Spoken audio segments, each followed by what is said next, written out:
SSC PYQ series में आप सभी का स्वागत है दोस्तों। आज हम बात करने जा रहे हैं एसएससी सीएचएसएल का 2022-23 में जो एग्जाम हुआ था, जो 10 मार्च 2023 को एग्जाम हुआ था शिफ्ट नंबर 1 का, उसके सॉल्यूशंस करने जा रहे हैं। इससे पहले जो 9 तारीख को एग्जाम हुआ था उसकी चारों शिफ्ट का सॉल्यूशन आपके लिए अपलोड हो चुके हैं और अलग से प्लेलिस्ट बना दी गई है। अगर वो वीडियो अभी तक आपने नहीं देखी है तो चैनल को सब्सक्राइब कर लीजिए और प्लेलिस्ट में जाकर वीडियो देख लीजिए। तो चलिए बात करते हैं। आज हम अपना 10 तारीख का जो एग्जाम हुआ था इसके 25 क्वेश्चन के सॉल्यूशन देखेंगे। तो पहला प्रश्न आपकी स्क्रीन पर है। तो प्रश्न नंबर क्या है दोस्तों? नंबर 1 आपका क्या है? -9, -6, -3 अप टू श्रृंखला के कितने पदों के लिए क्या होगा, कितने पद लिए जाएं ताकि सभी पदों का योग कितना होगा? 45 हो। तो किससे संबंधित है प्रश्न? आपको ये संबंध पता लग गया होगा कि अंतर कितने का चल रहा है, 3 का अंतर चल रहा है। तो समान अंतर है तो कितना हो जाएगा? समानांतर श्रेणी। ठीक है, अर्थमेटिक प्रोग्रेस का ये क्या है? प्रश्न है। तो पदों का योग दिया है, तो पदों का योग क्या हो जाएगा? जब आपको पदों का योग दिया हो और आपको पद निकालने हो तो Sn बराबर n/2। n/2 मतलब n क्या होगा? पदों की संख्या इंटू में 2a plus n-1 into D. तो a क्या हो जाएगा? a हो जाएगा प्रथम पद। d क्या हो जाएगा? d हो जाएगा सर्वांतर, मतलब क्या हो जाएगा? द्वितीय पद और प्रथम पद का अंतर। और n क्या हो जाएगा? n हो जाएगा पदों की संख्या। यह है पदों की संख्या। तो आपको यहां बस रखना है। तो यहां पर a का मान क्या हो जाएगा? प्रथम पद क्या है? a बराबर क्या हो जाएगा? तो a बराबर यहां पर क्या हो जाएगा?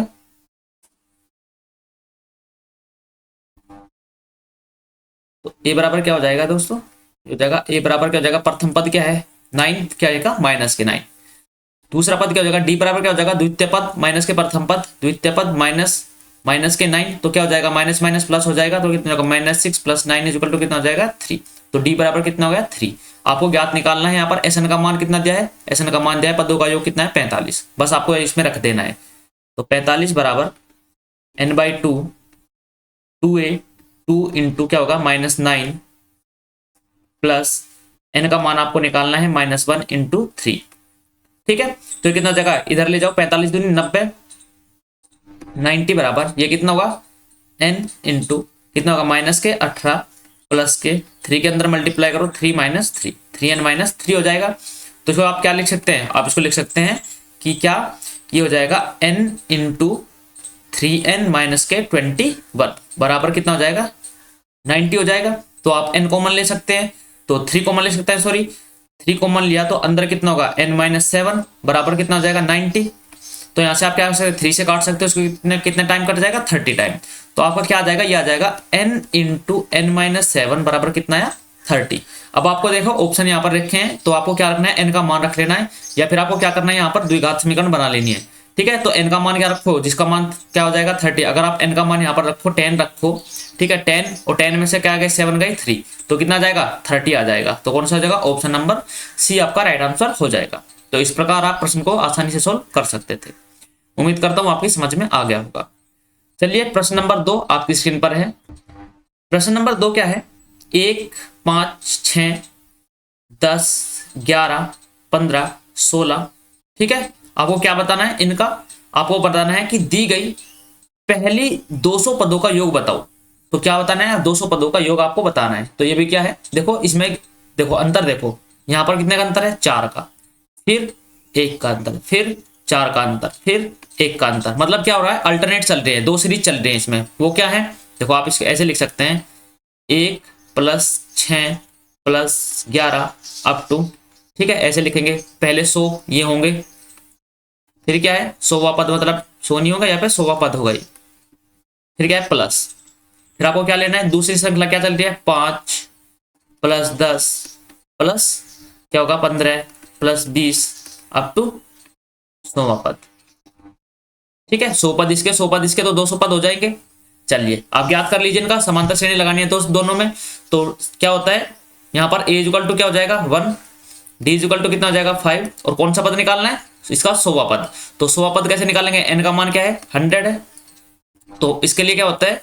जब पद आपको दे रखे हो तो tn बराबर a + n-1 इंटू डी।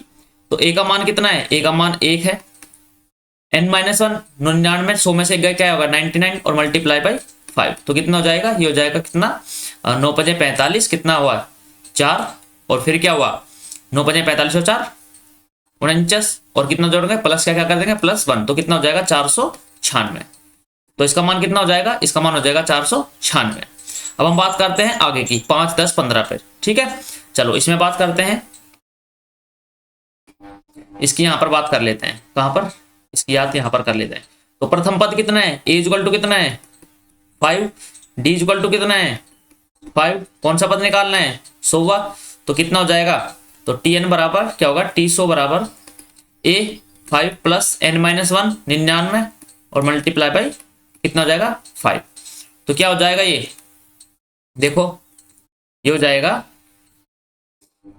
कितना, योग करो कितना हो जाएगा, ये प्रश्न में कहाँ गड़बड़ हुई क्या, अरे अरे अरे देखो क्या दोस्तों, क्या बोला कि पदों का योग, देखो आपको बड़े प्यार से पढ़ना है प्रश्न को, ठीक है, मैंने पढ़ने में थोड़ा गलती कर दी, सॉरी माय मिस्टेक। क्या बोला गया है, पदों का योग ज्ञात करना है। तो क्या होगा, देखो वैसे सीरीज तो वैसे ही बनेगी, क्या 5 + 6 + 11 अप टू क्या होगा 100 पद, 100वां पद। ठीक है, और फिर क्या है, दूसरी क्या है, दूसरी बनेगी प्लस के 5 + 10 + 15 अप टू क्या 100वां पद। तो आपको क्या करना है, पदों का योग निकालना है। तो पदों का योग अभी हमने पिछली स्लाइड पर पढ़ा है, क्या हो जाएगा, क्या हो जाएगा, Sn बराबर n/2 into 2a + n-1 into D. ठीक है, तो बस आपको ये कर लेना है, यहां पर क्या है, ये n है,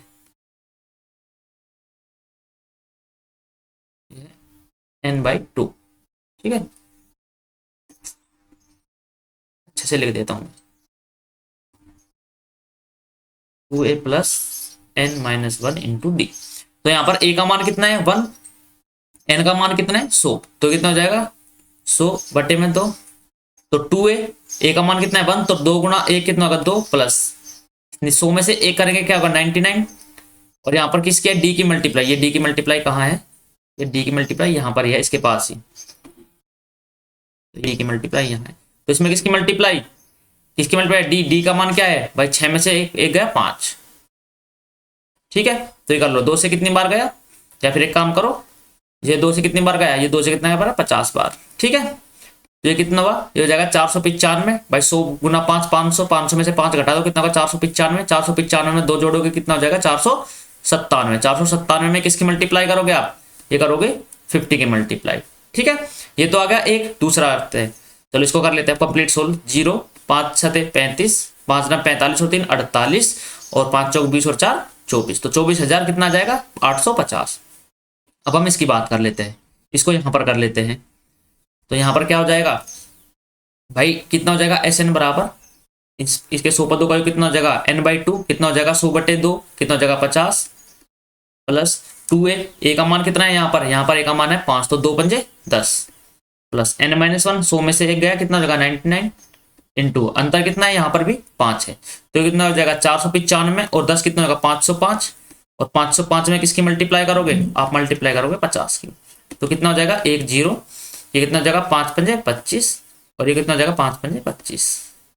ठीक है, ये आ जाएगा। अब क्या करना है आपको, इनका योग कर देना है, तो आप यहाँ पर लिख सकते हो, यहाँ पर कितना हो जाएगा, देखो यहाँ पर रख दो 5 2 5, और कितना हो जाएगा, ये हो जाएगा 1 0, तो 0 ये कितना होगा 0, 8 2 10 11, और ये कितना होगा, कितना हो जाएगा, हाँ कहा कितना हो जाएगा 8 तो 10 और 1 11, 5 4 9 और 1 10, और 2 2 4 1 5, तो कितना हो जाएगा ऑप्शन नंबर सी आपका राइट आंसर हो जाएगा।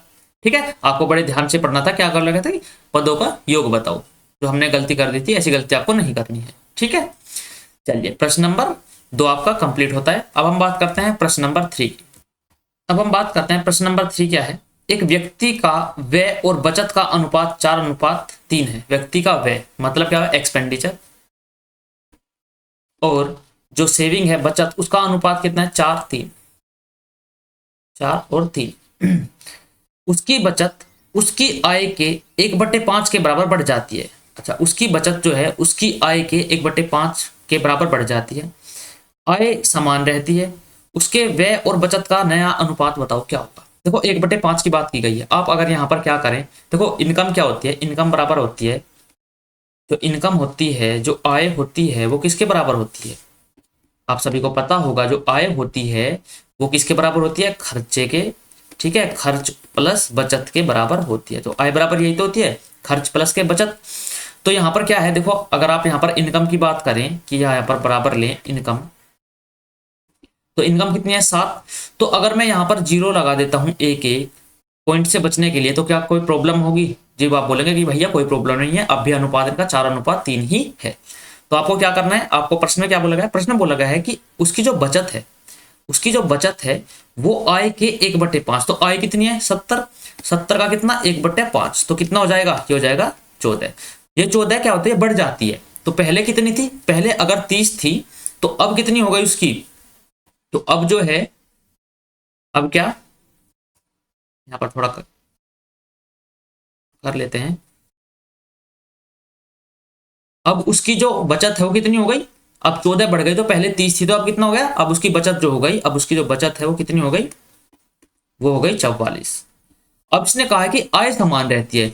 आय तो उसकी क्या है? आय तो उसकी कितनी है? 70 की 70 ही है। तो अब इसने बताया कि उसके व्यय, तो उसके व्यय और बचत का नया अनुपात बताओ। अब एक बात बताओ, आय है, क्या है? बचत है। तो आप व्यय निकाल सकते हो, तो व्यय क्या हो जाएगा?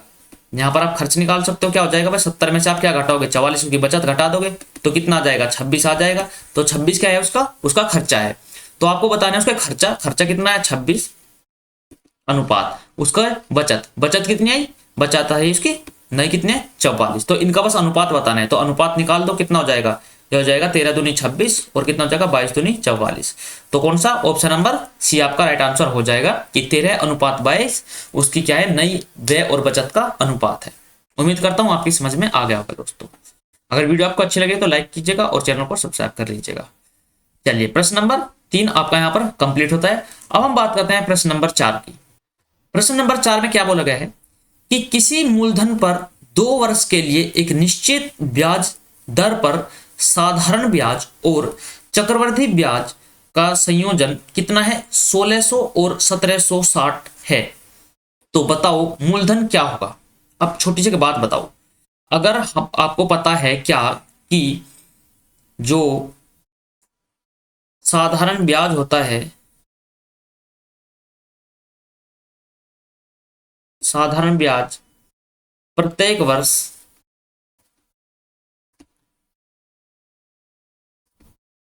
समान रहता है। ठीक है, आपको पता होगा। फिर क्या होता है? अगर प्रत्येक वर्ष समान रहता है तो 2 साल का साधारण ब्याज कितना है? यह है कितना? 2 साल का साधारण ब्याज कितना है? 1600। तो 2 वर्ष का जो एसआई है वो कितना है? 1600। और 2 वर्ष का क्या सीआई कितना है? 1760। तो अब आप यहां पर देखो भाई, इनका अंतर कितना है? 160। आप कहेंगे कि भाई 160 इनका अंतर है। ठीक है, 160 रुपए अंतर है। छोटी सी बात बताओ भाई, 2 साल का साधारण ब्याज कितना होता है? चक्रवृद्धि ब्याज क्या होता है? सबसे बड़ी बात है, चक्रवृद्धि क्या ब्याज क्या होता है? ब्याज पर ब्याज। 2 साल का साधारण ब्याज कितना है? 800। 1600। 1 साल का कितना हो जाएगा भाई? 1 साल का साधारण ब्याज कितना हो जाएगा? 800। दूसरे साल का साधारण ब्याज कितना हो जाएगा? 800। अब इस 800 पर ब्याज मिला वो कितना हुआ? 1600। आपको दर नहीं पता है तो अब आप यहां से दर निकाल सकते हैं। कैसे? कि भाई 800 का कितना प्रतिशत क्या है? 1600 है। तो आप ये निकाल सकते हैं। तो आप सीधे देखेंगे कि यहां पर क्या करेंगे कि भाई 800 का कितना प्रतिशत? आप कहेंगे कि भैया 20% क्या है? 800 का 20% 160 रुपए है। सॉरी 1600 बोल रहा था गलती से। 800 का 20% कितना है? 160 है। तो अब आपको रेट ऑफ इंटरेस्ट पता लग गया। क्या रेट ऑफ इंटरेस्ट कितना है भाई? 20%। ठीक है, 20% है। अब एक बात बताओ, रेट ऑफ इंटरेस्ट पता लग गया, समय पता लग गया, ठीक है, सब कुछ आपके पास है। आप कैसे भी कर सकते हो, आपके पास बहुत से फॉर्मूले आप बन गए। वो क्या? आप बोलेंगे कि भैया हमारे पास एक फॉर्मूला बन गया, क्या? जिसको बोलते हैं हम मूसद बटे 100। जैसे हम जो बोलते हैं देसी लैंग्वेज भाषा में बोले तो वो होता है मूसद बटे 100। भाई आप इसको यहां से क्या कर सकते हैं? इरेज कर सकते हैं। यहां पर आप क्या करेंगे देखो, सबसे आसान कैसे है? ये करोगे आप कि भैया हमारे रेट ऑफ इंटरेस्ट कितना गया? 20%। हमारे पास क्या है? प्रिंसिपल हमको निकालना है। हमारे पास क्या है भाई? 1 साल का ब्याज भी है 800 रुपए। ठीक है, 1 साल का साधारण ब्याज भी 800 रुपए। आप क्या है? समय है 1 साल। आप निकाल दो यहां से कैसे निकाल लोगे भाई, 1 साल का ब्याज कितना हो जाएगा, ये हो जाएगा भैया 800। प्रिंसिपल आपको निकालना है, समय 1 साल है, 20 बटे में 100 हो गया, तो कितना होगा 20 चौक कितना होगा, 20 पंजे 100 और 8 पंजे 40, तो आप कहेंगे भैया 4000 हो जाएगा। ठीक है, आप ऐसे निकाल सकते थे आसानी से। या फिर आप क्या करते भाई, 21% की वैल्यू क्या दे रखी है, देखो 20% आ गई, 20 44% की वैल्यू क्या दे रखी है, यहाँ से 44% की वैल्यू क्या दे रखी है, ये दे रखी है कितने 1760 रुपए, और 100% यहाँ से निकाल सकते थे। 20% की वैल्यू कितनी है, यहाँ पर 1600 है, तो आप 100% निकाल सकते थे। ठीक है, चल तो इस प्रकार आप प्रश्न को आसानी से सोल्व कर सकते थे। चलिए आगे हम बात करते हैं, सॉरी ये 20% नहीं 40% की, 20 तो नहीं 40% की वैल्यू कितनी है, 40% की वैल्यू कितनी है 1600, तो 100% की वैल्यू आप निकाल सकते थे डायरेक्ट, कितना हो जाएगा, ये हो जाएगा 4000। तो ऐसे भी आप यहाँ से निकाल सकते थे। तो 3 टाइप थे आपके पास, कोई सा भी टाइप आपको जो आसान लगे वो पकड़ सकते थे और आसानी से सोल्व कर सकते थे। तो प्रश्न नंबर ये हमारा कंप्लीट होता है। अब हम बात करते हैं प्रश्न नंबर 5 की। तो प्रश्न नंबर 5 क्या है, एक व्यापारी अंकित मूल्य पर 20% की छूट, डिस्काउंट कितना दे रहा है भाई, डिस्काउंट दे रहा है 20%, छूट सदा अंकित मूल्य पर मिलती है।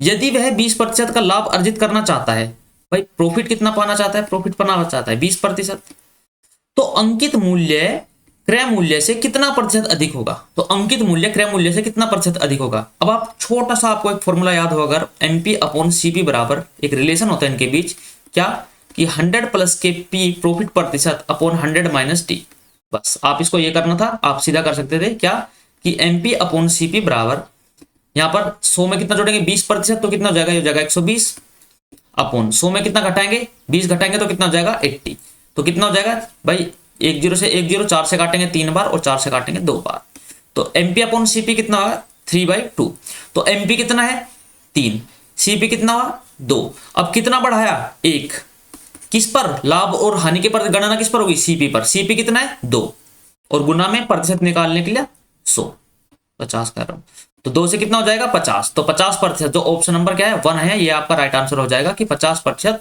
अधिक अंकित करना चाहिए, तब आप क्या कर सकते हैं 20% लाभ पा सकते हैं। तो ये आपका प्रश्न नंबर 5 यहाँ पर कंप्लीट होता है। अब हम बात करते हैं प्रश्न नंबर 6 की। तो प्रश्न नंबर 6 आप सभी के सामने क्या है, प्रश्न नंबर 6, विजय 14 रुपए प्रति दर्जन की दर से केले बेचता है,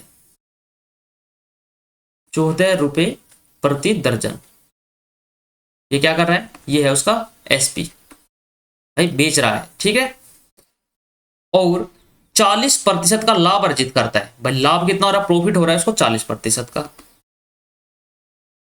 ठीक है। अब इसमें क्या कहा गया है, बाद में केले का क्रय मूल्य 30% बढ़ जाता है, भाई उसका जो सीपी है वो क्या होगा, वो 30% आपका क्या हुआ, बढ़ गया,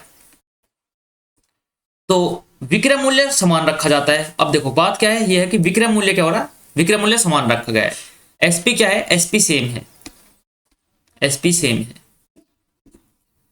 तो उसका नया लाभ प्रतिशत क्या होगा, उसका जो है वो नया लाभ प्रतिशत क्या होगा, ये आपको बताना है, ठीक है। चलिए तो इसको मिटा देते हैं, ये लैंग्वेज थी नॉर्मल। तो क्या है भाई, 14 रुपए प्रति दर्जन की दर से केले बेच रहा है, तो 12 केले कितने में बेच रहा है, 14 रुपए में, ठीक है। तो एक केला का मूल्य क्या हो गया भाई बताओ, और उस पर क्या हो रहा है, उसे हो रहा है लाभ कितना, 40% का लाभ हो रहा है, तो 40% का लाभ हो रहा है, 40% कितना हो गया 2/5, तो कितना होगा, अगर 5 क्या होगा, 5 उसका क्या है सीपी और 7 क्या होगा उसका एसपी, तो क्या होगा 7 की वैल्यू कितनी है, 7 की वैल्यू 14 है, तो 1 की वैल्यू कितनी हुई 2, तो 5 की वैल्यू कितनी हो जाएगी 10, तो 10 रुपए प्रति दर्जन की दर से उसने खरीदे हैं, ठीक है, 10 रुपए प्रति दर्जन की दर से क्या कर लिया, खरीद लिया, तो 10 रुपए प्रति दर्जन क्या उसका, ये उसका सीपी हो गया, ठीक है। अब उसने क्या कहा कि बाद में केले का क्रय मूल्य क्या होगा 30% बढ़ गया, तो 30% कितना होता है भाई, 30% 3/10, तो क्रय मूल्य का 30% बढ़ गया, तो 30% 3 कितना हो जाएगा 30/100, तो 2 0 से 2 0, तो 3 रुपए बढ़ गया, तो मतलब उसका दर्जन कितना होगा, अब उसका जो सीपी है वो नया सीपी कितना है, वो 13 रुपए प्रति दर्जन है, मतलब 13 रुपए प्रति दर्जन की दर से उसने खरीदा। अब उसने क्या कहा, अब उसने कहा कि विक्रय मूल्य समान रखा, लेकिन बेचा उसने किस भाव में, बेचा उसने 14 रुपए, ये तो उसका सीपी हो गया, सीपी। लेकिन उसका जो एसपी है वो एसपी समान है 14 रुपए प्रति दर्जन के भाव से उसने बेचा, ये उसका एसपी है। तो अब से पूछा गया कि नया लाभ प्रतिशत बताओ क्या होगा। अब देखो लाभ कितने का हुआ भाई, लाभ आप कहेंगे भैया जी लाभ हुआ 1 का, 1 का लाभ हुआ, किस पर हुआ, लाभ हुआ 13 पर, और गुना में 100, तो कितना हो जाएगा 13 सत्ते 91, तो कितना हो जाएगा 13 सत्ते 91, कितना बचा 9, और कितना होगा 13 छिक 78, तो कितना हो जाएगा, ये हो जाएगा 7.69% का नया लाभ होता है। तो ये प्रश्न था, बस बड़े आसानी से आप प्रश्न को सोल्व कर सकते थे। तो 7.69% आपका क्या हो जाएगा, ये हो जाएगा 7.69% का लाभ। ठीक है, तो प्रश्न नंबर 6 आपका यहाँ पर कंप्लीट होता है। अब हम बात करते हैं प्रश्न नंबर 7 की। तो प्रश्न नंबर 7 क्या है, यहाँ पर आप देख सकते हैं इंग्लिश में लिखा हुआ है कि average of the height of 286 student of a school is 50 unit if the average of the height of the boys is 53 unit and the average of the height of the girls 31 unit, then what will be the ratio of the total height of the boys and the total height of the girls respectively. तो ये आपसे पूछा गया है, ठीक है, मतलब average का प्रश्न है। चलिए हिंदी में देख लेते हैं। यहाँ पर क्या लगा है कि एक स्कूल के 286 विद्यार्थियों की लंबाई पर कितने हैं विद्यार्थी, कितने हैं 286 विद्यार्थियों की लंबाई का औसत इकाई एवरेज कितना है 200, एवरेज है 50। यदि लड़कों की लंबाई का औसत कितना है 53, लड़के कितने हैं, देखिए यहां पर आप एलिगेशन लगा सकते हैं आसानी से, लड़के यहां पर लिख लो बॉयज और यहां पर लिख लो गर्ल, और बीच में आएगा इनका एवरेज। लड़कों की लंबाई कितनी है 50, ठीक है, लड़कों की लंबाई का औसत 53 है 53, यह है 53, और लड़कियों की लंबाई का औसत कितना है 31, एवरेज कितना है, एवरेज है 50। तो अब क्या करो, बड़े में से छोटा घटाते रहो, तो 50 में से कितना 53 में से 50 गया 3, और इसमें से क्या होगा 50 में से 19 गए तो कितना का, सॉरी 50 में से 31 गए तो कितना होगा 19। तो जो 19:3 आया ये किसका आया, ये आया बॉय और गर्ल की संख्या का, ठीक है, क्या है उनकी विद्यार्थी कितने हैं, तो 19 और 3 22, 22 की वैल्यू कितनी है ओवरऑल, ये है रेशो में ओवरऑल वैल्यू दी गई है 286, तो एक की वैल्यू कितनी हो जाएगी, यहां से एक की वैल्यू हो जाएगी 22, बोलेंगे कि भैया 22 एकम 22 बचे 6, 22 सत्ते ओ 22 × 66, एक की वैल्यू हो गई 13, तो आप कहेंगे कि 13 हो गए भैया, तो 13 वैल्यू हो गई। अब हम बात करते हैं किसकी, तो आपको निकालना किसका है, आपको क्या है लड़कों की कुल लंबाई और लड़कियों की कुल लंबाई का अनुपात बताओ कितना हो जाएगा, तो कितना हो जाएगा, तो आप पहले यहां से क्या निकालेंगे भाई, लड़के कितने हैं और लड़की कितनी है, ठीक है, फिर आप लोग टोटल लंबाई निकाल सकते हैं। तो लड़के कितने हैं भाई 13 की और 19 की आप गुना करो, तो 13 गुना में 19 कितना हो जाएगा, ये हो जाएगा, आप बोलेंगे भैया 19 थी 57, कितना है कैरी आया 5, और आप क्या करेंगे 19 से कम 19 और 5 24, तो 247 तो क्या है 247 तो है बॉय। अगर गर्ल्स की बात करें तो गर्ल की बात करें तो कितना हो जाएगा 13 थी 39, तो 39 है गर्ल्स, ठीक है, ये हो गया। अब आप देखो, अब आप कहेंगे कि भैया ये पूछा गया कि लड़कों की कुल लंबाई और लड़कियों की कुल लंबाई का औसत, तो लड़कों की कुल लंबाई और लड़कियों की कुल लंबाई का औसत क्या होगा, तो मैं यहां से आप मिटा देता हूं, तो लड़कों की कुल लंबाई कितनी हो जाएगी, लड़कों की कुल लंबाई हो जाएगी क्या है एवरेज लंबाई, और गुना में कितने होगा टोटल बच्चे, तो ये हो जाएगा कितना हो जाएगा, ये हो जाएगा कितना 53 मल्टीप्लाई बाय 247, ये तो होगा लड़कों की कुल लंबाई अनुपात, और आप निकालना है लड़कियों की, तो कितनी गर्ल है 39, और उनका एवरेज कितना है 31, ये होगा 31। तो अब आप यहां से निकाल सकते हैं कैसे भाई, आप कहेंगे कि भैया हम निकाल सकते हैं किससे भाई 3 से निकाल सकते हैं, कितना हो जाएगा 3 से करो मल्टीप्लाई, तो ये हो जाएगा 3 किससे 3 से हो जाएगा 247, ये हो जाएगा 21 सत्ते, 3 से नहीं होगी, और किससे हो सकती है, और किससे हो सकती है बताओ, 2 से हो सकती है, 2 से भी नहीं हो सकती, आप भैया 2 से भी नहीं हो सकती, 13 से हो सकती है, कितना हो जाएगा 13 एकम 13, हाँ जी 13 से हो जाएगी, 13 एकम 13, और कितना बचा, और ये बचा 11, 13 निगमा 117, और 13 थी 39, तो कितना हो जाएगा, एक तरफ आएगा 93, और इधर रेशो, अब देखो इतना किसका हो जाएगा 19 का, और इसकी मल्टीप्लाई करो तो कितना आ जाएगा, ऑप्शन नंबर सी आपका राइट आंसर आ जाएगा। तो टोटल लंबाई का अनुपात कितना हो जाएगा 1007 अनुपात में कितना हो जाएगा 93, तो ये आपका क्या हो जाएगा राइट आंसर हो जाएगा, ठीक है, तो प्रश्न नंबर 7 आपका कंप्लीट होता है। अब हम बात करते हैं प्रश्न नंबर 8 की। तो प्रश्न नंबर 8 क्या है, टाइम एंड वर्क से संबंधित है कि राज अकेले एक काम को 20 दिन में पूरा कर सकता है। भैया बोल दिया है कि राज अकेले एक काम को 20 दिन में पूरा कर सकता है।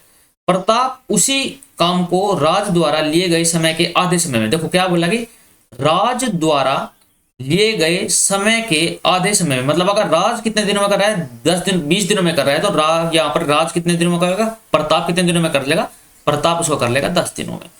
तो दोनों मिलकर कार्य का 3/5 भाग कितने दिनों में पूरा कर सकते हैं। अब यहां से टोटल वर्क निकाल सकते हैं आप, टोटल वर्क कितना हो जाएगा, 20 हो जाएगा। ठीक है, एफिशिएंसी कितनी आ जाएगी भाई, राज की एफिशिएंसी कितनी आ गई, 2, प्रताप की एफिशिएंसी कितनी आ गई, 1। अब आपसे पूछा गया है कि टोटल जो कार्य है इसका 3/5 भाग किस क्षमता से, 1/3 की क्षमता से, कितने, ये तो होगा, तो कितना होगा, 3 से 3 कैंसिल, 5 से काटेंगे 4 बार, तो कितना हो जाएगा, ये हो जाएगा कि 4 दिनों में कर देंगे। तो कौन सा ऑप्शन है 4 दिनों का, ऑप्शन नंबर बी। तो ऑप्शन नंबर बी आपका राइट आंसर हो जाएगा। ठीक है, उम्मीद करता हूं आपकी समझ में आ गया होगा। चलिए बात करते हैं प्रश्न नंबर किसकी, प्रश्न नंबर 9 की। तो प्रश्न नंबर 9 क्या है, नावधारा से संबंधित प्रश्न है कि एक नाव धारा के विपरीत दिशा में 9 घंटे में 36 किलोमीटर की दूरी तय करती है। भाई 9 घंटे में कितना कर रही है, 36 किलोमीटर की दूरी, तो मतलब इसकी स्पीड कितनी हो गई, ये हो गई 4 किलोमीटर प्रति घंटा। ये कौन सी स्पीड है, धारा के विपरीत दिशा में, तो ये क्या है v minus you, v minus you का मान क्या है 4 किलोमीटर प्रति घंटा। धारा के अनुकूल समान दूरी तय करने के लिए शांत जल में नाव की चाल पूछी गई है। तो v का मान पूछा गया है, देखो कि कितने घंटे में तय करनी है, 3 घंटे में। कौन सी दूरी, समान दूरी, तो कितना स्पीड होनी चाहिए भाई, 36 को किससे भाग करोगे, आप क्या करोगे v प्लस यू का मान निकालोगे, क्या है 36 को किससे भाग करोगे, 3 से भाग कर दोगे और ये आ जाएगी 12। तो v प्लस यू का मान कितना का, 12 किलोमीटर प्रति घंटा। अब आपसे पूछे गए शांत जल में नाव की चाल, तो नाव की चाल क्या होगा, दोनों को योग कर आधा कर दो। ठीक है, तो कितना होगा 12 और 4 कितना होगा 16, और 16 को क्या करोगे आधा करोगे। वो कैसे भाई, देखो ये इक्वेशन नंबर 1 बनी, ये इक्वेशन नंबर 2 बनी, इन दोनों का आप योग करोगे तो u से u कट जाएगा, 2v बराबर कितना होगा 16, तो 16/2 कितना हो जाएगा, v बराबर हो जाएगा 8 किलोमीटर प्रति घंटा। तो यही आपका राइट आंसर था, ऑप्शन नंबर कौन सा है, ऑप्शन नंबर बी आपका राइट आंसर है। ठीक है, तो प्रश्न नंबर 9 आपका यहाँ पर कंप्लीट होता है। अब हम बात करते हैं प्रश्न नंबर 10 की। तो प्रश्न नंबर 10 आप सभी के सामने प्रश्न नंबर 10 है, और ये किससे संबंधित है, अलजेब्रा से संबंधित है कि a minus b into b plus a into a square plus के बी स्क्वायर और इंटू 2b की पावर 4 प्लस के 2a की पावर 4। तो आप इस प्रश्न को कैसे करेंगे, देखो आप सभी को प्रश्न को देखते ही समझ जाना चाहिए कि इसका आंसर क्या होगा। तो इसका आंसर हो जाएगा क्या, ऑप्शन नंबर सी। आप कहेंगे कि भैया ये कैसे हो गया, छोटी सी बात सोचो, देखो 2 यहां पर भी है, 2 यहां पर है, 2 कॉमन आएगा बाहर, तो 2 की मल्टीप्लाई तो कहीं ना कहीं बाहर ही होगी, डिवाइड तो हो ही नहीं सकता। इसमें 2 गायब कर दिया, इसमें भी नहीं है, तो ऑप्शन नंबर सी आपका राइट आंसर है। हुआ कैसे, चलिए इस बारे में बात करते हैं। ये क्या है, ये है a माइनस बी, फिर है a प्लस बी। ठीक है भाई, b प्लस ए को a प्लस बी तो लिख सकते हैं, इंटू ए स्क्वायर प्लस के बी स्क्वायर। और यहाँ पर क्या है, 2 कॉमन ले लो, तो 2 कॉमन लोगे तो क्या हो जाएगा, ये हो जाएगा a की पावर 4, भाई इसको ऐसे तो लिख सकता हूँ a की पावर 4 इंटू बी की पावर 4। ठीक है, अब 2 की पूरे में तो मल्टीप्लाई है, 2 को बाहर लिख लो, कहीं भी लिख लो, ऐसे लिख लो, 2 ये लिख लिया हमने बाहर। यहाँ पर कोई प्रॉब्लम किसी को, आप कहेंगे नहीं भैया, a plus b into a minus b किसका फॉर्मूला बना, a square minus k B square into a square plus के बी स्क्वायर इंटू में क्या होगा a की पावर 4 प्लस बी की पावर 4। अब आप कहेंगे कि भैया ये तो कुछ देखा देखा सा लग रहा है, फिर से फॉर्मूला बन गया a की पावर 4 माइनस बी की पावर 4 का, ये होगा a की पावर 4 माइनस के b की पावर 4, और यहाँ पर मल्टीप्लाई में क्या हो जाएगा a की पावर 4 प्लस के b की पावर 4। तो आप कहेंगे भैया ये क्या बन गया, ये बन गया a की पावर 8 माइनस के b की पावर 8। अब आप इनके साथ साथ आपको पता है किसकी मल्टीप्लाई होती चल रही है, 2 की, तो यहाँ भी किसकी मल्टीप्लाई हो जाएगी, 2 की। तो कौन सा ऑप्शन बैठा, ऑप्शन नंबर सी आपका राइट आंसर हो जाएगा। देखते ही उड़ाने वाला प्रश्न था, इसमें आपको टाइम भी वेस्ट नहीं करना था, और जिनको सीखना था, जिनको नहीं आता था, वो आसानी से सीख गए होंगे। ठीक है, चलिए अगला प्रश्न आप सभी के सामने, प्रश्न नंबर 10 आपका कंप्लीट होता है। अब हम बात करते हैं प्रश्न नंबर 11 की। प्रश्न नंबर 11 क्या है, फिर से अलजेब्रा से प्रश्न है कि a प्लस बी प्लस सी का मान 0 है, ए स्क्वायर प्लस के बी स्क्वायर प्लस सी स्क्वायर का मान कितना है 140 है। तो 4ab प्लस के 4bc प्लस 4ca का मान बताओ क्या होगा। ठीक है, चलिए आप सभी को पता होगा कि आपको फॉर्मूला है क्या, a प्लस बी प्लस सी का अगर आप होल स्क्वायर करेंगे तो ये क्या होता है, ये होता है ए स्क्वायर प्लस के बी स्क्वायर प्लस के C square plus twice of A B plus के B C plus C A. ठीक है, तो अब आप यहाँ पर वैल्यू रख लीजिएगा और आपको मान किसका ज्ञात करना है, आपको मान ज्ञात करना है। देखो आप यहाँ से अगर 4 कॉमन लेंगे तो 4 कॉमन लेते ही क्या हो जाएगा, ए बी प्लस के बी सी प्लस के सी ए। ठीक है, तो आपको क्या करना है, जो ये मान निकल कर आएगा ना इसका आपको 2 गुना कर देना है बस। तो ए प्लस बी प्लस सी का मान कितना है, आप बोलेंगे भैया 0, 0 का होल स्क्वायर करो तो 0 ही आएगा। तो 0 बराबर क्या हो जाएगा, ये हो जाएगा ए स्क्वायर प्लस के बी स्क्वायर प्लस के सी स्क्वायर। मान कितना है, मान है 40 प्लस ये कितना हो जाएगा, ट्वाइस ऑफ कितना होगा, ए बी प्लस के बी सी प्लस के सी ए। ठीक है, तो ये कितना हो जाएगा, ट्वाइस ऑफ, इसको ऐसे एज इट इज या फिर एक्स लिख लूं, बात तो एक ही है, इक्वल टू कितना होगा, माइनस के 40। अब आपको ज्ञात क्या करना है, ज्ञात करना है इसका 2 गुना। तो कितना होगा, दोनों तरफ 2 की मल्टीप्लाई कर दो, कितना हो जाएगा, माइनस के 80। तो राइट आंसर कौन सा है, ऑप्शन नंबर डी आपका राइट आंसर हो जाएगा कि माइनस के 80 आपका आंसर है। ठीक है, उम्मीद करता हूँ आपकी समझ में आ गया होगा दोस्तों।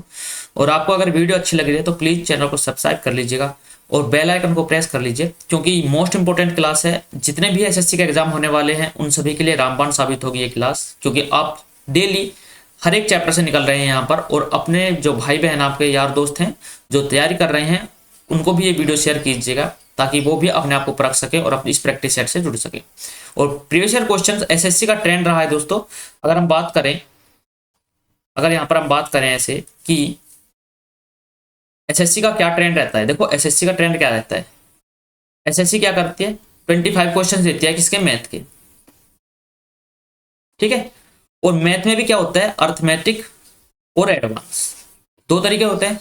तो रेशो क्या रहता है, सदा में रेशो ये रहा है कि 15 से 16 क्वेश्चन। देखो सीएचएसएल में क्या होता है, सीएचएसएल में होता है 17 या फिर 18 क्वेश्चन किसके होते हैं, ये होते हैं नॉर्मल अर्थमेटिक के। और 6 से 7 क्वेश्चन किसके होते हैं, 7 से 8 क्वेश्चन जो होते हैं ये किसके होते हैं, ये होते हैं एडवांस के। ठीक है, तो आप क्या करोगे, डेली देखो आप अर्थमेटिक का भी प्रैक्टिस कर रहे हो, एडवांस की प्रैक्टिस कर रहे हो। और प्रीवियस ईयर भर भर के पूछे जाते हैं। ये जो इनका रेशो रहता है ना, इनमें से कम बहुत ही रेयर चांस है कि 1 से 2 या 3 क्वेश्चन आपको नए देखने को मिलेंगे, वरना सभी क्या होते हैं, प्रीवियस ईयर होते हैं। प्रीवियस ईयर बहुत ज्यादा इंपॉर्टेंट होते हैं, इसलिए कहीं भी आप बोलेंगे किसी भी एसएससी के जो एस्पिरेंट है वो अगर आपको बताएगा, जो जॉब ले चुका है, वो कहेगा कि भैया प्रीवियस ईयर करो, प्रीवियस ईयर से ही प्रश्न आपको वहीं को देखने को मिलेंगे। ठीक है, चलिए आगे हम बात करते हैं प्रश्न नंबर नेक्स्ट आपका आप सभी के सामने। तो प्रश्न नंबर 12 क्या है कि x बराबर कितना दिया गया है, 7, y बराबर आपको दे दिया गया है 2, और यहाँ पर आपको वैल्यू पुट करनी है और प्रश्न को हल कर लेना है। तो 2 क्या होगा, 7 की क्यूब कितना हो जाएगा, 343, माइनस कितना होगा, 2 की क्यूब कितना होगा, 8, अपॉन में 7 का स्क्वायर कितना होगा, 49, माइनस 2 का स्क्वायर कितना होगा, 4, माइनस बीच में क्या है, माइनस है, तो बीच में माइनस है, तो माइनस क्या हो जाएगा, माइनस 3 गुना में कितना हो जाएगा, 7, और गुना में कितना हो जाएगा, 2, और अपॉन में कितना हो जाएगा, 7 और 2 9। तो यहां पर क्या हो जाएगा, 343 में से कितना गए, 8 गए, तो कितना हो जाएगा, 335, 335 बटे कितना होगा, 45, और माइनस कितना हुआ, ये होगा कितना कितना 7 या 21 और 2 नहीं 42, 42 बटे 9। अब देखो आप क्या कर सकते हैं, या तो आप यहाँ पर काट लीजिएगा, होगा 5 से काट के 9 बार, और 5 से काटे कितना होगा, 5 छते 35, 35 तो नहीं चल पाएगा, तो कितना चलेगा, 6 का चलेगा, तो कितना होगा, 5 6 30, और 5 छते 35, तो ये कितना होगा, 67 बटे 9, माइनस कितना होगा, 42 बटे 9। तो आप अंतर यहाँ से देख सकते हैं कितना हो जाएगा, 25, तो 25 बटे 9 आपका राइट आंसर आ जाएगा। तो ऑप्शन नंबर सी में आपको यहाँ पर दिया गया है, तो ऑप्शन नंबर सी आपका राइट आंसर हो जाएगा। ठीक है, तो 12 नंबर का प्रश्न आपका कंप्लीट होता है। अब हम बात करते हैं प्रश्न नंबर 13 की। तो प्रश्न नंबर 13 ट्रिग्नोमेट्री से संबंधित है। पूछा गया है कि cos 50 plus a minus k sine 40 upon cos 40 into sec 40 का मान क्या होगा। अब आप एक बात बताइए छोटी सी, कि अब आपको पता है कि a प्लस बी का मान अगर 90 होता है तो वैल्यू कितनी होती है, 1 होती है। ठीक है, यहां पर देख लेते हैं, यहां पर आप क्या करेंगे, ये कितना है कोस 50 प्लस ए माइनस के साइन 40। यहां पर क्या है कोस है कोस 40 और सेक 40। अब एक बात बताओ कोस किसका उल्टा होता है, सेक का ही तो उल्टा होता है। ये होता है कोस 40 इंटू सेक 40 को क्या लिख सकते हैं 1 अपॉन कोस 40। तो ये तो कैंसिल हो गया, तो नीचे का मान कितना हो गया, नीचे का मान तो हो गया आपका 1। ये तो हो गया आपको पता लग गया कि 1 होता है। अब बात रह गई इस पर ऊपर का, यह ऊपर क्या है, ऊपर है कोस 50 प्लस ए माइनस के, यह है साइन 40 डिग्री। अब आप इसको क्या लिख सकते हैं साइन 40 को, अब आप बताइए कि साइन 40 को आप क्या लिख सकते हैं। साइन 40 को आप ये लिख सकते हैं कि भैया साइन 90 माइनस 50। तो ये क्या हो जाएगा, बताओ क्या हो जाएगा। आप बोलेंगे कि भैया ये हो जाएगा क्या कि यहां पर ये हो जाएगा कितना कोस 50, कोस 50 हो जाएगा या नहीं हो जाएगा। आप कहेंगे कि भैया हाँ कोस 50 हो जाएगा। ठीक है, इस प्रश्न में कुछ ना कुछ सिली मिस्टेक जरूर है दोस्तों। यहां पर क्या होना चाहिए माइनस ए होना चाहिए यहां पर। ठीक है, तभी क्या होता है देखो नीचे का मान 1 हो गया, ऊपर का मान a प्लस बी का योग देखेंगे तो 50 प्लस ए माइनस 40 कितना हो जाएगा, ये माइनस तो 12 है 40 प्लस माइनस ए, तो ए से ए कैंसिल कितना होगा 90। तो क्या होगा ऊपर का मान कितना हो जाएगा, ऊपर का मान होगा 1 और नीचे का मान सॉरी ऊपर का मान होगा 0 और नीचे का मान कितना हो जाएगा 1 हो जाएगा। ए प्लस बी का मान क्या होता है 90 होता है 1 0 हो जाता है इनका मान। तो कितना हो जाएगा, ये हो जाएगा कितना 0 अपॉन 1 कितना हो जाएगा 0। तो ऑप्शन नंबर क्या हो जाएगा, ऑप्शन नंबर डी आपका राइट आंसर हो जाएगा। यहाँ पर क्या है, यहाँ पर 40 माइनस ए है, तभी आपका प्रश्न सही बैठेगा। ठीक है, चलो तो अगला प्रश्न आप सभी के सामने प्रश्न नंबर 13 यहाँ पर आपका कंप्लीट होता है। अब हम बात करते हैं प्रश्न नंबर 14 की। तो प्रश्न नंबर 14 क्या है कि tan a plus sec a equal to k, तो sin a का मान बताओ क्या होगा। बहुत ही प्यारा प्रश्न है, इजी प्रश्न है। अब देखो यह है कि tan a या फिर आप इसको ऐसे लिख सकते हैं कि sec a प्लस के tan a बराबर p होता है। तो क्या होता है sec a minus tan a बराबर क्या होगा, अच्छा यहाँ पर के ही ले लेते हैं, के है तो कितना होगा, ये होगा sec a minus tan a बराबर कितना हो जाएगा 1 अपॉन के हो जाएगा। ठीक है, अब आप पूछेंगे कि कैसे होगा, पिछली 4 जो शिफ्ट हुई हैं उनमें सेम प्रश्न पूछा गया है। तो मैं आपको बता देता हूं कि कैसे होगा, कि यहाँ पर होता है कि भैया कि sec square a minus tan square a identity होती है इक्वल टू होता है 1। ठीक है, तो अब एक बात बताओ, तो यहाँ पर दे देगा कि sec a प्लस के tan a into sec a minus tan a बराबर है 1। तो sec a minus tan a क्या होगा, ये इसके अपोन में चला जाएगा, तो इसका मान क्या दिया है, इसका मान k दिया गया है यहाँ पर, तो sec a minus tan a बराबर कितना हो जाएगा 1 अपॉन k हो जाएगा। तब आप यहां से निकाल सकते हैं कैसे, देखो कि अगर आपको निकालना है sec a तो आप लिख लीजिएगा इसका मान होगा कितना 2 ट्वाइस ऑफ किसका किसका, यहाँ पर इसका ट्वाइस नहीं सॉरी ट्वाइस इसका होगा,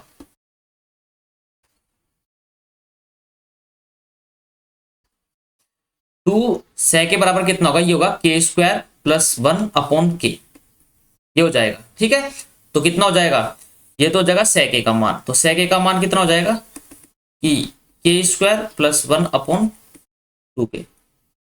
ठीक है, sec का मान ये हो गया।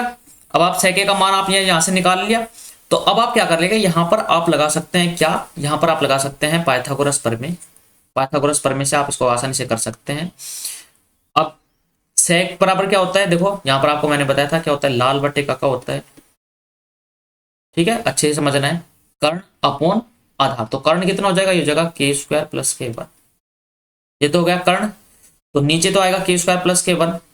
ठीक है, यहां नहीं है यहां नहीं है, या तो ये होगा या ये होगा। अब हम बात करते हैं क्या कि ये क्या होगा, यहां पर है आधार, आधार हो जाएगा 2k। अब ये 2k होगा तो ये भी नहीं होगा, तो ऑप्शन कौन सा होगा, ऑप्शन नंबर डी आपका राइट आंसर हो जाएगा। तो ऑप्शन नंबर डी आप आसानी से प्रश्न को सोल्व कर सकते थे। तो या फिर आप क्या करेंगे, अब इसको सोल्व कर लीजिए, अगर आपको ये है कि कैसे हुआ, तो ये हो जाएगा कितना हो जाएगा, तो लंब का स्क्वायर, लंब क्या होता है, जो लंब होता है जो परपेंडिकुलर होता है वो क्या होता है, इसका हाइपोटेनस का स्क्वायर कितना हो जाएगा के की पावर 4 प्लस 1 प्लस कितना होगा 2k² माइनस ये क्या हो जाएगा, ये किसका हो जाएगा -4k², इसका स्क्वायर भी होगा तो कितना हो जाएगा, ये हो जाएगा k⁴ प्लस 1 -2k² का रूट, तो ये कितना हो जाएगा, ये हो जाएगा √k² - 1 का होल स्क्वायर, तो स्क्वायर से रूट कैंसिल हो जाएगा तो कितना हो जाएगा, ये हो जाएगा k² - k1। तो कौन सा बचा, ऑप्शन नंबर डी आपका राइट आंसर हो जाएगा। ठीक है, तो प्रश्न नंबर 14 आपका कंप्लीट होता है। अब हम बात करते हैं प्रश्न नंबर 15 की। प्रश्न नंबर 15 फिर से ट्रिग्नोमेट्री से संबंधित है। यहाँ पर क्या है कि 4 कोट ए का मान दिया गया है 5, तो कोट ए का मान कितना होगा, कोट ए का मान हो गया 5/4। तो फिर से पाइथागोरस प्रमेय का आप यूज कर सकते हैं। ठीक है, ये हो जाएगा। तो पाइथागोरस प्रमेय क्या हो जाएगा, देखो आपको यहाँ पर मान किसने लगाया है 6 sec ए, तो 6 × 1/cos ए इंटू ये कितना हो जाएगा, ये हो जाएगा sin ए अपॉन cos ए, या फिर आप क्या कर सकते हैं यहाँ पर इसको tan का tan ही मान सकते हैं। ठीक है,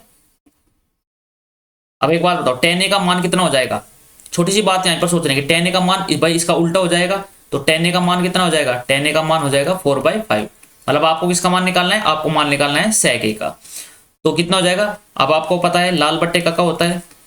ठीक है, मैं हर बार लिखता हूँ आपके लिए, जैसे आप याद रहे कि लंब अपॉन आधार, तो लंब कितना है, परपेंडिकुलर कितना है 4, आधार कितना है 5, तो ये कितना हो जाएगा, ये हो जाएगा √41। कैसे, 25 का स्क्वायर प्लस के 16 है 25, 5 का स्क्वायर 25, 4 का स्क्वायर 16, इनका योग का रूट, तो sec ए कितना हो जाएगा, sec कितना हो जाएगा कर्ण अपॉन आधार, तो 6 × कर्ण कितना है √41, आधार कितना है, आधार है 5, और गुना में कितना होगा 4/5, तो कितना होगा 4 6 24, 24 √41/25, तो ऑप्शन नंबर कितना होगा, ऑप्शन नंबर सी आपका राइट आंसर हो जाएगा। ठीक है, चलिए प्रश्न नंबर 15 आपका कंप्लीट होता है। अब हम बात करते हैं प्रश्न नंबर 16 की। प्रश्न नंबर 16 क्या है, एक त्रिभुज है PQR, एक त्रिभुज PQR है,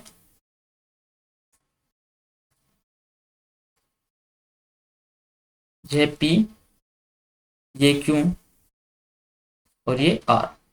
PQ 10 सेंटीमीटर,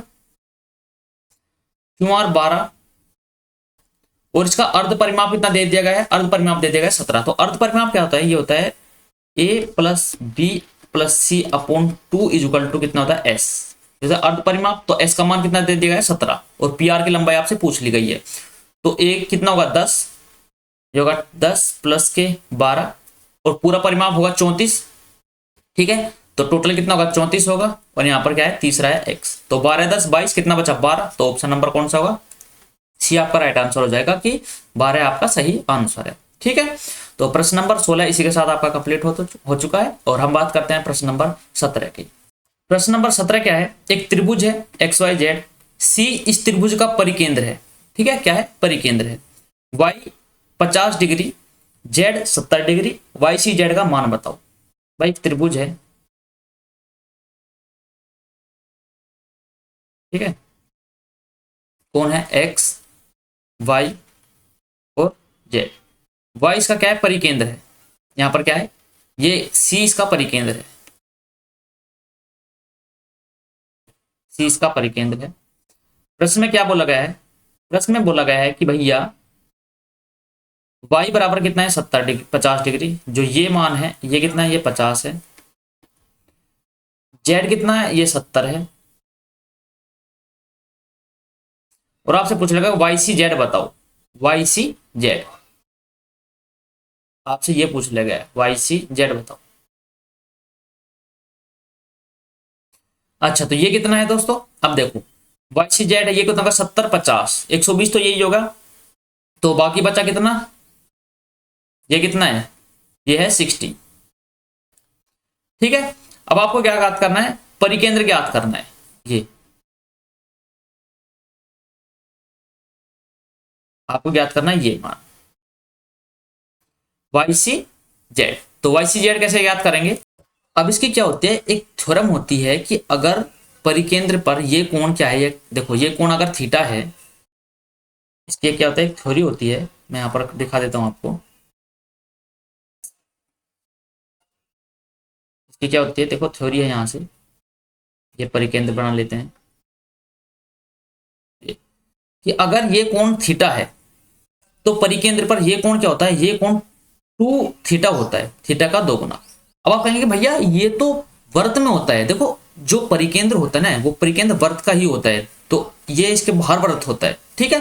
तो ये क्या है, थीटा है, तो ये कितना हो जाएगा 2 थीटा हो जाएगा। तो इसी बात पर ये अगर 60 है तो ये कितना हो जाएगा, ये इसका 2 गुना हो जाएगा, तो ये कितना हो जाएगा, ये हो जाएगा 120। तो कितना हो जाएगा 120, तो कौन सा हो जाएगा, ऑप्शन नंबर ए आपका राइट आंसर हो जाएगा कि 120 YCZ का मान है। तो प्रश्न नंबर 17 आपके समझ में आ गया होगा, आप इसको नोट कर सकते हैं, ठीक है, कि परिकेंद्र पर बना कोण क्या होता है, 2 थीटा होता है, क्या होता है, बाहर जो कोण बनाता है उसका क्या होता है, 2 गुना होता है। तो प्रश्न नंबर 17 आपका कंप्लीट होता है। अब हम बात करते हैं प्रश्न नंबर 18 की। प्रश्न नंबर 18 क्या है कि दो वृत्त एक दूसरे को इस प्रकार प्रतिच्छेद करते हैं कि प्रत्येक दूसरे के केंद्र से होकर गुजरता है, मतलब एक दूसरे के केंद्र से होकर गुजरता है। ऐसा प्रश्न हम पहले भी कर चुके हैं, ये पहला है, ये दूसरा है कि एक दूसरे के क्या हो रहा है, केंद्र से होकर गुजर रहे हैं, ठीक है। चलिए, तो ये इसका केंद्र है और ये इसका केंद्र है, ठीक। अब हम बात करते हैं प्रश्न में क्या कहा गया है, हो गया यहां तक, इन वृत्तों की त्रिज्याएं बराबर हैं। मतलब क्या है कि इनकी जो त्रिज्याएं हैं, जो इनकी जो यहां से त्रिज्याएं हैं, ये त्रिज्याएं हैं जो इनकी त्रिज्याएं हैं में बराबर है, ठीक है, यहां से यहां तक की दूरी।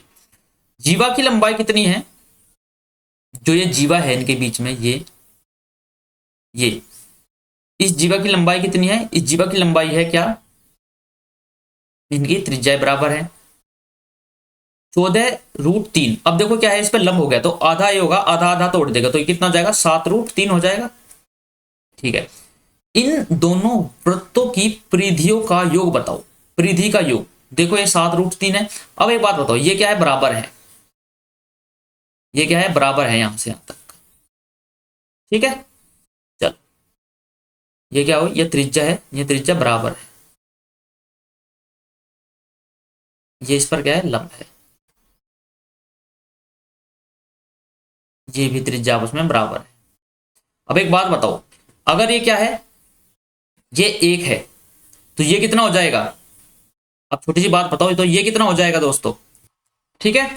अब देखो यहां से यहां तक क्या है, ये भी रेडियस है, ये तो मैं इसको एक बार थोड़ा बड़ा बना लेता हूं जिससे आपकी समझ में आ जाए, अच्छे से समझ में आएगा। फिर देखो क्या है कि यहां पर मैं क्या करता हूं, इसको थोड़ा नीचे ले जाता हूं, यहां पर समझा देता हूं।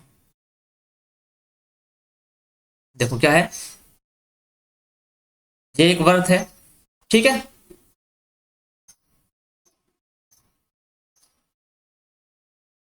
और ये दूसरा वर्त है यहां पर।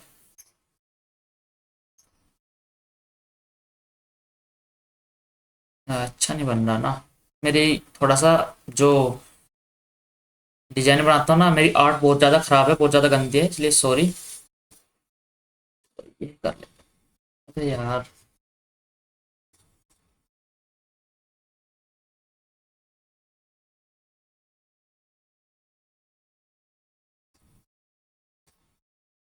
ठीक है, ये बना लेते हैं।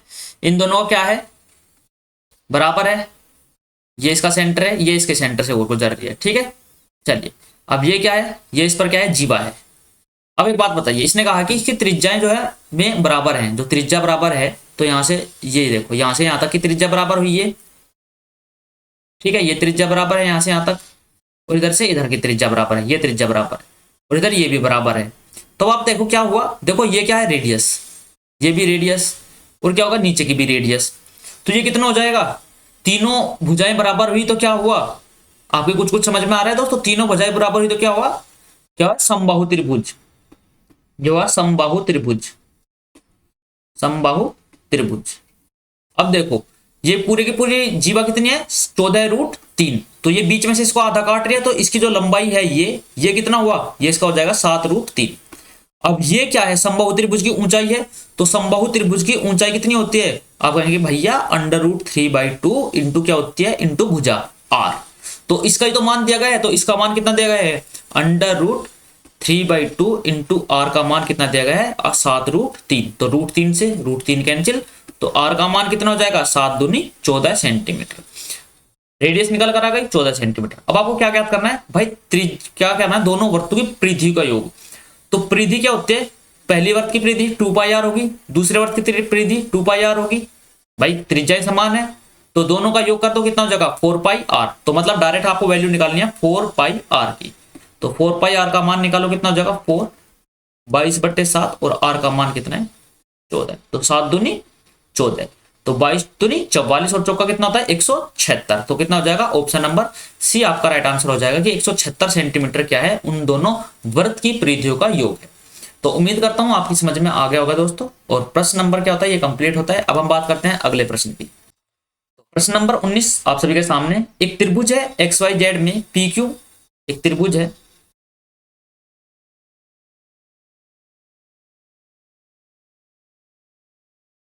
ठीक है X Y और Z। इसमें क्या है P और Q क्रम से XY, यहां पर क्या है XY पर P और XZ पर क्या है Q। भुजाएं स्थित है, PQ XY के समांतर है। भाई देखो आपको समझ में आ गया होगा कि पहली शिफ्ट में, दूसरी शिफ्ट में और तीसरी शिफ्ट में, हर शिफ्ट में प्रश्न हम करते जा रहे हैं। PQ का मान कितना है, PQ का मान कितना है, ये है 3 और YZ कितना है 8, 3:8 है। XY का मान कितना है, XY का मान दे दिया 88। देखो छोटी संख्या कितनी है, तो इधर भी ये क्या हुआ, ये हो जाएगा 3 और पूरी बड़ी कितनी हो जाएगी 8। तो 8 की वैल्यू कितनी दे दी गई है और ये कितनी हो जाएगी, ये हो जाएगी 5। ठीक है, तो 8 की वैल्यू कितनी दे दी गई है, 8 की वैल्यू दे दी गई है आपको कितना 88 सेंटीमीटर। एक की वैल्यू कितना हुआ 8 सेंटीमीटर। अब आपको ज्ञात किसका करना है मान, आपको ज्ञात करना है XP। XP कितना है, XP है 3। तो जब एक की वैल्यू कितनी है 8 है तो 3 की वैल्यू कितनी हो जाएगी, 3 गुना 8 बराबर 24 सेंटीमीटर। तो कौन सा होगा ऑप्शन नंबर ए आपका राइट आंसर हो जाएगा कि भैया XP का मान हो जाएगा कितना 24 सेंटीमीटर। तो 8 नहीं, सॉरी यार, ये क्या मन दिमाग जा रहा है आज। एक मिनट 8 कहाँ होगी, 11 होगी यार। एक की वैल्यू कितनी होगी 11, तो 3 की वैल्यू कितनी हो जाएगी, ये हो जाएगी 33। ठीक है, 3 की वैल्यू कितनी हो जाएगी, 3 की वैल्यू हो जाएगी 33। 11 की मल्टीप्लाई करेंगे 33, तो 33 सेंटीमीटर आपका राइट आंसर हो जाएगा। ठीक है, चलिए उम्मीद करता हूं आपकी समझ में आ गया होगा। अब हम बात करते हैं प्रश्न नंबर 20 की। प्रश्न नंबर 20 क्या है, मेंसुरेशन से संबंधित प्रश्न है। प्रश्न में बोला गया है कि 2 बेलन है, उनके आयतन का अनुपात 6:1 है, उनकी ऊंचाई का अनुपात 1:6 है, तो त्रिज्या का अनुपात ज्ञात कीजिए। अब एक बात बताओ, बेलन का आयतन कितना होता है, बेलन का जो वॉल्यूम होता है वो कितना होता है। आप कहेंगे भैया बेलन का आयतन होता है πr²h, क्या यही होता है बेलन का आयतन, बताओ। तो आप क्या कहेंगे कि हाँ भैया क्या होता है πr²h, कि बेलन का आयतन क्या होता है πr²h। 2 बेलन है तो दोनों की त्रिज्याएं अलग है। ठीक है, ऊंचाई त्रिज्याएं अलग होंगी, ऊंचाई अलग है, अनुपात अलग। तो ये होगा V1H1 ये हो जाएगा, और बेलन दूसरा बेलन जो है उसका V2 कितना हो जाएगा, उसका आयतन हो जाएगा πr²H2। तो प्रश्न में क्या दिया गया है, इनका जो अनुपात दिया गया है V1/V2, आपको यहाँ पर क्या है ऐसे देगा कि V1/V2 इक्वल टू कितना दिया गया है कि πr1²H1 अपॉन πr2²H2। और यहाँ पर क्या दे देगा, मान दे दिए गए हैं। ठीक है, चलिए अब क्या करना है, तो V1/V2 कितना दे दिया गया है, आयतन का अनुपात 6:1 है, बराबर पाई से देखो पाई कैंसिल हो जाएगा, r1² अपॉन r2² ये ज्ञात करना है। h1 कितना है, h1 कितना है यहाँ पर 1 और यहाँ पर कितना देगा है, ये देगा है कितना 6। तो अब क्या करोगे, देखो क्रॉस मल्टीप्लाई कर दो, तो r1² अपॉन r2² बराबर कितना होगा 36/1। तो यहाँ से क्या आ जाएगा भाई, इसका स्क्वायर हटाएंगे यहाँ से, दोनों का तो क्या आ जाएगा पूरे का रूट। तो r1 अनुपात r2 क्या आ जाएगा, ये हो जाएगा 6:1। तो ऑप्शन नंबर कौन सा है, ऑप्शन नंबर डी आपका राइट आंसर हो जाएगा कि भैया आपका जो त्रिज्याओं का अनुपात है वो 6:1 है। तो प्रश्न नंबर 20 आपका कंप्लीट होता है। अब हम बात करते हैं प्रश्न नंबर 21 की। प्रश्न नंबर 21 आप सबके सामने है, यदि गोले की त्रिज्या 10% कम कर दी जाती है, मतलब 10% कम, तो 1/10, मतलब अगर पहले त्रिज्या कितनी थी, अगर पहले त्रिज्या कितनी थी 10 थी, तो बाद में कितनी कर दी गई भाई, त्रिज्या कितनी कर दी गई 9 कर दी गई। तो गोले के आयतन में कितने प्रतिशत का प्रभाव पड़ेगा या कितने प्रतिशत कम हो जाएगी। अब एक बात बताओ, छोटी सी बात है, हाइट पर कोई बात की गई है? आप कहेंगे कि नहीं भैया कोई बात नहीं की गई, हाइट पहले जितनी थी उतनी ही बाद में है। अब गोले का आयतन क्या होता है, जो वॉल्यूम ऑफ स्फीयर होता है वो कितना होता है? होता है 4/3 पाई आर स्क्वायर और एच, या फिर 4/3 पाई आर क्यूब होती है। बताओ। आप कहेंगे कि भैया गोले में हाइट कुछ नहीं होती। आप कहेंगे क्या कि भैया गोले में हाइट का कोई मतलब नहीं है, यहाँ पर गोले का जो आयतन होता है वो क्या होता है? 4/3 पाई आर क्यूब होता है। ठीक है जी हाँ। अब इसने क्या कहा कि त्रिज्या 10% कम कर दी गई। 10% कम, तो आप सक्सेसिव केस यूज कर लीजिए। 10% कम कर दी गई तो इसका मतलब क्या हुआ कि क्या हुआ, 10 से 9 हुआ, मतलब 1/10। अगर पहले 10 थी तो एक उसमें कम हुई, तो फिर कितनी हो गई? वो 9 हो गई। तो यहाँ पर क्या होगा, यही जो प्रोसेस हुआ है वो 3 बार होगा। तो कितना होगा? ये होगा 10 से 9 हो जाएगी, फिर 10 से 9 हो जाएगी, और फिर 10 से कितना हो जाएगा? 9 हो जाएगी। तो त्रिज्या पर क्या प्रभाव पड़ेगा? 1000 से कितना हुआ? आयतन पर कितना हो जाएगा? 729। देखो ये तो है क्या, इनका तो कोई मतलब ही नहीं है, ये तो क्या है? नियतांक है। तो त्रिज्या सब कुछ खेल खेलेगी। तो 1000 से कितना हुआ? 729। अब ये कितना घटा? तो आप कहेंगे कि भैया ये घटा कितना? 271।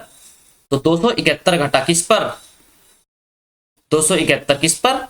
1000 पर, और गुना में प्रतिशत निकालने के लिए 100। तो 2 जीरो से 2 जीरो, और ये एक अंक बाद लगा देंगे दशमलव, तो 27.1% क्या होगा? उसका जो आयतन है उसमें गिरावट आ जाएगी। और यही ऑप्शन दिया गया है डी कि 27.1% क्या हो जाएगा? कम हो जाएगा। तो प्रश्न यहाँ पर आपका कंप्लीट होता है। यही आपका प्रश्न था, छोटा सा और प्यारा सा प्रश्न था, 2 नंबर दिलाने वाला प्रश्न था। अगर आपको प्रोसेस पता था तो आप बिल्कुल चुटकियों में से सोल्व करते, पेन भी उठाने की आवश्यकता नहीं थी। कैसे कि भैया 10 से 9 होगा, 10 से 9 होगा, 10 से 9, 1000 से 729, कितना कम? 200 कम, 271 कम, किस पर? 1000 पर। तो 2 जीरो से 2 जीरो कटेगी, बचेगी 1 जीरो, वो लगा देगी दशमलव किस पर? 27 और 27 और 1 के बीच में, तो कितना हो जाएगा? 27.1। ठीक है, चलिए 21 नंबर प्रश्न आपका कंप्लीट होता है। अब हम बात करते हैं प्रश्न नंबर 22 की। तो प्रश्न नंबर 22 आप सभी के सामने है। चलिए प्रश्न करेंगे। नीचे दिए गए रेखा आलेख में 4 वस्तु का क्रय मूल्य और विक्रय मूल्य को दर्शाया गया है। ठीक है, चलिए M और N के औसत विक्रय मूल्य का P और Q के औसत विक्रय मूल्य से, औसत क्रय मूल्य से अनुपात बताओ। M और N का तो लेना है क्या? विक्रय मूल्य, औसत विक्रय मूल्य M। यह है M कहाँ है पर? सेलिंग क्या होगा? ये होगी सेलिंग, तो ये होगा सेलिंग। औसत कितना जगह? 7 5 12, 12 का आधा कितना होगा? 600, तो ये हो जाएगा 600 अनुपात। अब आपको क्या ज्ञात करना है? आगे हम ज्ञात करें P और Q के किससे? औसत क्रय मूल्य से। तो हो सकता है यहाँ आपको मेरे क्या हो जाएगा, मेरा चेहरा आपको नजर आ रहा हो, इधर लिख लेता हूं मैं इसको। तो ये कितना हो जाएगा? ये हो जाएगा 600, यहीं पर लिख देता हूं। तो इसका एवरेज कितना होगा? 600। ठीक है, चलिए अब हम बात करते हैं P और Q की।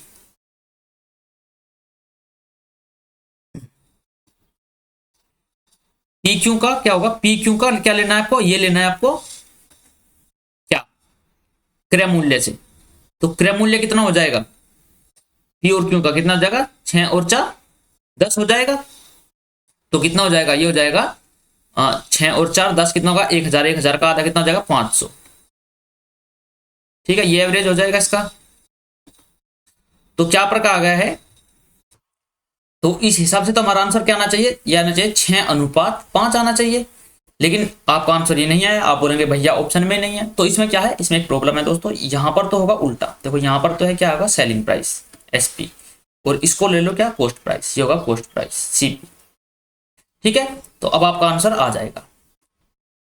चलो अब क्या कहा है प्रश्न में, क्या पूछा गया है, आप उसको लिख लेते हैं हम कि भैया प्रश्न में क्या बोला गया है। आप बोलेंगे कि एम और एन के औसत विक्रय मूल्य का, एम और एन के औसत विक्रय मूल्य। तो औसत विक्रय मूल्य कौन सा है? ये था पहले पोस्ट, अब ये क्या होगा? विक्रय मूल्य। तो औसत क्या होगा? विक्रय मूल्य कितना हो जाएगा? 6 और 4 10, 1050, और औसत करने के लिए 1050 में डिवाइड कर दो 2 का अनुपात। यहां बोल लेंगे कि भैया पी और क्यू के क्रय मूल्य। तो क्रय मूल्य कितना हो जाएगा? 900, और 600 कितना हो जाएगा? 1500, और इसका भी औसत करने के लिए डिवाइड कर दो 2 से। तो 2 से 2 कैंसिल, अब ये 1 0 से क्या हो जाएगा, 1 0 से यहाँ पर 1 0 कैंसिल, तो ये कितना होगा 105 अनुपात कितना हो जाएगा 150, तो 15 से कितना हो जाएगा 105 और 15 धाम 150, तो कितना हो जाएगा 7 अनुपात 10 हो जाएगा, जो ऑप्शन नंबर सी में दिया गया है, और यही आपका राइट आंसर हो जाएगा। तो इसी के साथ प्रश्न नंबर क्या होता है 22 आपका कंप्लीट होता है। अब हम बात करते हैं प्रश्न नंबर 23 की। तो प्रश्न नंबर 23 ये रहा, और इंग्लिश में पढ़ सकते हैं आप यहाँ पर इसे, ठीक है, इंग्लिश वाले यहाँ से पढ़ सकते हैं। चलिए बात करते हैं आगे, हिंदी में देखते हैं। हिंदी में क्या है कि प्रश्न है भाई, दंड आलेख दिए गए हैं, अलग अलग वर्षों के 2 कंपनी है एल और एम, ठीक है, उसके व्यय को दर्शाया गया है। चलिए ये एल है और ये एम है।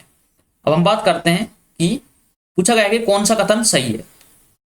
Y2 वर्ष में कंपनी एल का व्यय, Y2 वर्ष में क्या है, Y2 वर्ष में कंपनी एल का व्यय कितना है 400। ये क्या है कि Y3 में एम के व्यय का 33% है। तो इसने कहा है कि जो 400 है ये किसका 600 का 33% है। क्या ये सही है बात या गलत है, ये पूछा गया। तो कितना हो जाएगा 2 और ये कितना हो जाएगा 3, तो 2/3 कितना होता है, ये होता है 66.66%। तो ये तो दुगना है, तो ये हो जाएगा, ये तो भैया गलत कहती, ये बात गलत है, ठीक है। चलिए अब हम बात करते हैं दूसरा क्या है, वाई5 ये रहा, वाई5 में एम का व्यय, तो एम कितना है 300, ठीक है। Y4 में एल के व्यय, Y4 में एल का व्यय 300 का 100% है। तो भाई कितना आ गया 100% है, बिल्कुल सही बात है। तो ऑप्शन नंबर ओनली 2 आपका सही है। कौन सा सही है, तो केवल सी ऑप्शन है, वो ओनली सेकंड आपका सही है। तो इसी के साथ प्रश्न नंबर क्या होता है 23 आपका कंप्लीट होता है। अब हम बात करते हैं प्रश्न नंबर 24 की। प्रश्न नंबर 24 में क्या कहा गया है कि तालिका है 2020 से 2022 तक का एक परिवार के व्यय को दर्शाया गया है, ठीक है, 20, 21, 22 3 साल है। इस समयावधि में ऋण के ब्याज पर व्यय की औसत धनराशि कितनी है। इस पर समय अवधि में, ठीक है, ऋण के ब्याज पर, तो ऋण इस पर ऋण के ब्याज पर कहा है, ऋण का ब्याज ये रहा, इंटरेस्ट ऑन लोन्स, क्या है व्यय की औसत धनराशि कितनी है। तो औसत धनराशि आपको बतानी है कितना हो जाएगा। तो कितना हो जाएगा आपको क्या करना है दोस्तों, योग करना है और डिवाइड कर देना है, बस ये आपका क्वेश्चन है। तो बस ये करना है, आपको योग करना है और क्या करना है, इसका एवरेज निकाल देना है। तो कितना होगा, देखो इसको योग कर लो, तो कितना हो जाएगा 1 2 3 4 5, फिर क्या होगा 3 0 और कितना होगा 96, फिर 86 और 3 0, योग करो कितना हो जाएगा 1 2 3 0, तो ऐसे आ जाएगी। ये कितना हो जाएगा, ये 6 है, 6 और 6 12, 9 और 7 17 और 1 18 और 2। अब क्या करना है, इसको एवरेज निकालना है। तो एवरेज निकालने क्या डिवाइड करोगे, 3 से डिवाइड करो, तो कितना होगा 3 9 27 और 3 चौक 12, तो ये कितना हो जाएगा 94,000। तो ऑप्शन नंबर क्या हो जाएगा, ऑप्शन नंबर 1 आपका राइट आंसर हो जाएगा कि 94,000 क्या है औसत व्यय है उसका 3 साल में, 2020 21 और 22 में मिलाकर, ठीक है। तो प्रश्न नंबर 24 आपका कंप्लीट होता है। अब हम बात करते हैं प्रश्न नंबर 25 और आज की शिफ्ट का अंतिम प्रश्न। चलिए इंग्लिश में ये रहा प्रश्न, देख सकते हैं आप प्रश्न नंबर 25, ठीक है। चलिए हिंदी में बात करते हैं। क्या बोला गया है, B1 क्या है, ए और बी के व्यय को दर्शाया गया है, ठीक है, कंपनी है। अब हम बात करते हैं T1 क्या है, वर्ष Y1 में कंपनी ए और बी का औसत व्यय, Y1 में कंपनी ए और बी का औसत व्यय, तो औसत कितना, टोटल कितना 2800, 2800 को 2 से भाग कर देंगे तो कितना हो जाएगा 1400। T2 में क्या है, T2 है कि Y5 में कंपनी ए और बी का औसत व्यय, तो कितना होगा 16 4 20, औसत कितना हो जाएगा आधा 1000। अब बोला गया है कि T1 माइनस T2 बताओ, इनका अंतर बताओ, तो कितना हो जाएगा 1400 में से कितने गए 1000 गए 400, तो ऑप्शन नंबर कितना होगा, ऑप्शन नंबर सी आपका राइट आंसर हो जाएगा। तो दोस्तों इसी के साथ आपके 25 क्वेश्चन यहाँ पर कंप्लीट होते हैं। उम्मीद करता हूँ आपकी समझ में आया होगा, आपको वीडियो अच्छी लगी होगी, और अगर वीडियो अच्छी लगी है तो चैनल को लाइक कीजिएगा और चैनल को सब्सक्राइब कर लीजिएगा और बेल आइकन को प्रेस कर लीजिएगा और वीडियो को लाइक कीजिएगा। जितना हो सके इस वीडियो को अपने सभी दोस्तों के साथ में शेयर कीजिए। अभी सीपीओ का एग्जाम होने वाला है, CHSL का नोटिफिकेशन आउट हो गया है, साथ ही MTS का भी नोटिफिकेशन अगले महीने आउट हो जाएगा। तो आपके लिए बहुत सारे एग्जाम एक साथ आने वाले हैं, फिर CGL है। तो ऐसे ही हम प्रीवियस ईयर क्वेश्चन की सीरीज लेकर आते रहेंगे। अभी CHSL चला हुआ है, उसके बाद हम क्या करेंगे CGL को लेकर आएंगे, फिर क्या करेंगे, इसके साथ मैं आपके लिए लेकर आ रहा हूँ सीपीओ के लिए most important questions chapter wise. तो चैनल से जुड़े रहिए, आपको बहुत अच्छा लगेगा और आप अपना सिलेक्शन ले लेंगे जल्द ही, यही हमारी कामना है। तो जल्दी मिलते हैं अगली वीडियो में, तब तक के लिए take care, bye bye, love you all, जय हिंद, जय भारत, जय मां सरस्वती।